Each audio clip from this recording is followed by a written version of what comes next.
पहिल्या क्वेश्चन साठी सगळ्यात अगोदर काय याच्यात बेसिक कंपोनंट दोन पी आणि क्यू. ठीक आहे.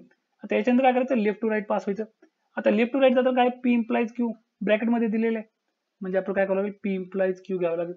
नंतर पाहिलं तर काय, अँड कनेक्ट यूज केले विथ क्यू, म्हणजे इथं काय करावं मला, P implies Q and Q. आता हा ब्रॅकेट इथं क्लोज झालाय, म्हणजे इथून पुढे काय करू शकतो मी, हा कॉलम आता पुढे घेऊ शकतो. काय, इम्प्लाइज पी, म्हणजे काय करायचं, P implies Q and Q implies P. इथं असेल माझं रिझल्टंट आन्सर, माझं फायनल आन्सर. ठीक आहे. आता सगळ्यात अगोदर तर मला व्हॅल्यू माहिती आहे, ट्रू ट्रू फॉल्स फॉल्स, हे तर बेसिक आहे. क्यू साठी काय असेल व्हॅल्यू, ट्रू फॉल्स, हे असंच लक्षात ठेवलं तरी चालेल. मी पी ची आणि क्यू ची ऑर्डर चेंज करू शकतो, म्हणजे कॉलम चेंज करू शकतो. क्यू अगोदर घेऊ शकतो, पी नंतर घेऊ शकतो. क्यू साठी मी ट्रू फॉल्स आणि पी साठी ट्रू फॉल्स सुद्धा घेऊ शकतो, त्याने काही फरक पडणार नाही. तर कॉलमला आपण नंबर देऊन टाकू, first column, second column, third column, fourth आणि फिफ्थ. म्हणजे आपला आन्सर वाला कॉलम कोणता आहे, फिफ्थ कॉलम आहे. ठीक आहे. आता थर्ड कॉलम मध्ये काय, कनेक्टिव्ह कोणता आहे, इम्प्लिकेशन आहे. ठीक आहे, कंडिशनल आहे. म्हणजे याच्यामध्ये लक्षात ठेवायचं, कंडिशनल असेल त्यावेळेस फक्त आणि फक्त कंडिशन मध्ये केस काय म्हणते, केस कोणती आहे की if true then false, if true then false या स्टेटमेंटचाच रिझल्टंट फक्त फॉल्स असतो, अदरवाईज काय असतो, ट्रू. ठीक आहे. सोबतच कॉलम 4 मध्ये जर पाहिलं तर कनेक्ट यूज केलेले आपण अँड. ठीक आहे. अँड साठी लक्षात ठेवायचं, true and true is only true, otherwise false. ठीक आहे. हे दोन रूल इथं महत्वाचे आहेत. ठीक आहे. आता या क्वेश्चन मध्ये दोनच कनेक्टिव्ह आपण यूज केले, म्हणून या दोन कनेक्टिव्ह बद्दल आपण डिस्कस करणार आहोत. बाकीच्या पुढच्या क्वेश्चन मध्ये पुढे. तर पी इम्प्लाइज क्यू आहे. आता पी इम्प्लाइज क्यू आताच काय सांगितलं होतं मी, इफ ट्रू देन फॉल्स असेल तर आणि तरच रिझल्टंट स्टेटमेंट काय असेल, ट्रूथ व्हॅल्यू फॉल्स. ठीक आहे. मग तुम्ही डायरेक्ट लिहिलं तर चालेल, P true then true is true, true then false is false, false then true is true, false then false is true. ठीक आहे.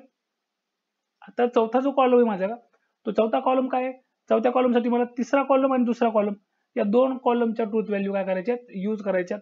तर पी इम्प्लाइज क्यू साठी माझा थर्ड कॉलम आहे, तर कनेक्टिव्ह कोणतं आहे, अँड आहे, मग true and true is only true.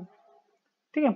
सोबतच फॉल्स अँड फॉल्स हा असेल false, true and true is true, true and false is false. इथपर्यंत आलो, इथपर्यंत काय अडचण आली नाही. आता लास्ट जो कॉलम आहे चौथा, पाचवा, जो की महत्वाचा आहे, याच्यामध्ये काय परत इम्प्लिकेशन आहे, कंडिशनल आहे. आता याच्यामध्ये काय करणार मी, true then false is only false, otherwise true. तर true then true is true, if false then true is true, if true then false हा आला माझा इथं, जो की आपण इथं आत्ताच डिस्कस केला होता. इफ ट्रू देन फॉल्स असेल तर तो असेल फक्त फॉल्स, अदरवाइज ट्रू. ठीक आहे. म्हणजे हे असेल माझं आन्सर. बेसिक कंपोनंट दोन आहेत म्हणल्यावर पी आणि क्यू, त्या दोनची जागा आपण अगोदर फिक्स केली. आता जर नीट पाहिलं तर निगेशन इथे यूज केलेले, मग ते निगेशन काय करायचं इथं घेऊन टाकायचं. आता आपण पास करू लेफ्ट टू राईट. आता लेफ्ट टू राईट जाताना अगोदर तर काय आहे, p and negation of q, मग p and negation of q, नंतर काय p implies q, p implies q. आणि जर आपण ओव्हरऑल पाहिलं तर काय आहे इथं बाय कंडिशनल आहे, p and q biconditional, p implies q किंवा कंडिशनल.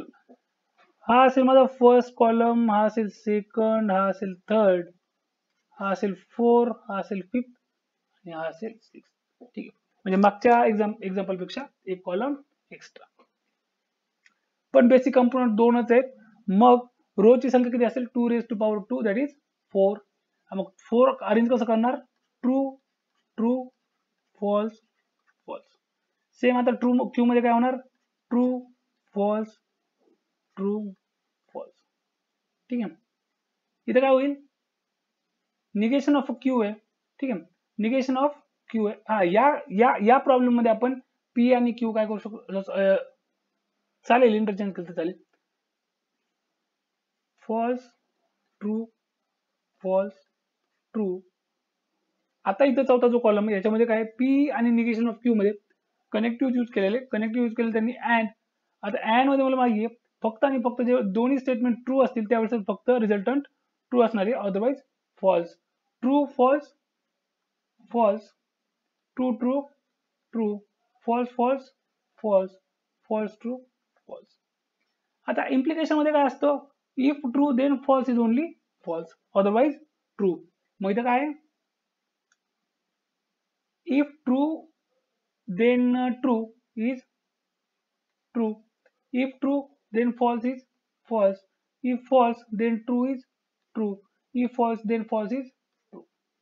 ठीक आहे, फक्त आणि फक्त if true then false is only false. Last column आहे आपला 6 कॉलम. आता 6 कॉलम मध्ये काय करायचं आपल्याला, कॉलम नंबर 4 आणि कॉलम नंबर 5 मध्ये डबल इम्प्लिकेशन लावायचे, बाय कंडिशनल यूज करायचे. तर इथे काय होणार, बाय कंडिशनल मध्ये काय होणार, सगळ्यात महत्त्वाचं बाय कंडिशनल मध्ये दोन्ही ट्रूथ व्हॅल्यू ज्यावेळेस आयडेंटिकल असतील फक्त त्यावेळेस व्हॅल्यू ट्रूथ व्हॅल्यू असेल ट्रूथ किंवा टी, अदरवाईज फॉल्स किंवा एफ. तर मग काय करू आपण, इथं बाय कंडिशनल यूज केलं, फॉल्स ट्रू सेम आहे का, नाही, इथे येणार false true false false, false true false, false true false. ठीक आहे, म्हणजे रिझल्ट काय आपला आला, ऑल आर फॉल्स. मग पी क्यू आर. आता या कंडिशनला आपण ट्रूथ टेबल मध्ये व्हॅल्यू कशा घेणार, तर लक्षात ठेवायचं 2 रेज टू पॉवर काय करतो आपण, n घेतो, म्हणजे 2 रेज टू पॉवर 3 किती येतोय 8, म्हणजे रो ची संख्या किती असेल 8. आता रो ची संख्या 8 असेल तर काय करायचं, पी साठी काय करायचं, इक्वल डिवाइड करायचं 4, true true true true, false false false false. ठीक आहे, त्याच्यानंतर क्यू मध्ये काय होईल, पी चा हाफ. आता पी मध्ये कितीचा ग्रुप होता, 4 चा, मग क्यू मध्ये काय होईल 2 चा, ट्रू ट्रू. आणि मग काय करायचं, 2 नंतर ट्रूथ व्हॅल्यू चेंज करायची. आता त्याच्या हाफ आर मध्ये, आता आर मध्ये तर सिंगलच असेल, म्हणजे काय होईल, true false true false true false true false. ठीक आहे, झालं. आता पाहायचं, आता काय P and Q, left to right, P and Q, P and Q. त्याच्यानंतर काय आहे, क्यू और आर आहे, क्यू और आर. आणि ऍट लास्ट काय असेल, पी अँड क्यू आणि क्यू और आर मध्ये बाय कंडिशनल यूज केलेला आहे, म्हणजे पी अँड क्यू क्यू और आर. ठीक आहे, बाय कंडिशनल आहे. मग आता काय करू आपण, इथं टेबल ड्रॉ करू. P and Q, true and true is true, true and true is again true,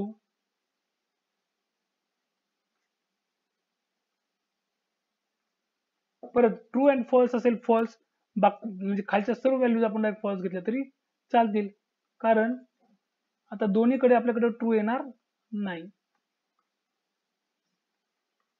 ठीक आहे, आता नेक्स्ट क्यू और आर आहे. ठीक आहे, क्यू आणि आर मध्ये कोणतं कनेक्टिव्ह यूज केलेलं, ऑर. आता ऑर मध्ये काय असतो, ऑर मध्ये लक्षात ठेवायचं, कधी ऑर मध्ये एक जरी ट्रू असेल किंवा डायरेक्ट लक्षात ठेवा false or false is only false, false or false is only false, otherwise true. हा आपला रूल आहे ऑर साठीचा. ठीक आहे, तर मग बघू आता, true or true is true, म्हणजे ज्या वेळेस true or false is true, false or true is true, false or false is only false, true or true is again true, true or false true, false or true true, and false or false is false. फक्त आणि फक्त पण disjunction म्हणून किंवा or मध्ये ज्या वेळेस दोन्ही व्हॅल्यू स्टेटमेंट, ठीक आहे, दोन्ही व्हॅल्यू फॉल्स असतील त्यावेळेस फक्त रिझल्टंट त्याचा फॉल्स असेल, अदरवाईज ट्रू येईल. अँड आणि ऑर मध्ये थोडस साम्य आहे. ठीक आहे, तर आता ऍट लास्ट पाचवा 1 2 3 कॉलमला नंबर देऊन टाकू, 1 2 3 4 5 6. हा ठीक आहे, आता 6वा कॉलम आपला रिझल्ट, सॉरी फायनल. आपला आन्सर. ठीक आहे, त्याच्यामध्ये काय डबल इम्प्लिकेशन आहे. आता डबल इम्प्लिकेशनला दोन्ही व्हॅल्यू सेम असेल तर ट्रू, अदरवाईज फॉल्स. दोन्ही व्हॅल्यू सेम आहेत का, हो तर ट्रू. दोन्ही व्हॅल्यू सेम आहेत, ट्रू ट्रू हो ट्रू. फॉल्स ट्रू सेम नाही आहेत म्हणजे फॉल्स. फॉल्स फॉल्स सेम आहेत म्हणजे ट्रू. ठीक आहे, फॉल्स ट्रू दोन्ही वेगवेगळे आहे, false. False true false. False true false. False false true. ठीक आहे, म्हणजे काय true true false, true false false false आणि ट्रू. हे झालं असं आपलं पहिले 3 क्वेश्चन. बाकीचे क्वेश्चन ही लवकरात लवकर अपलोड होतील. थँक्यू.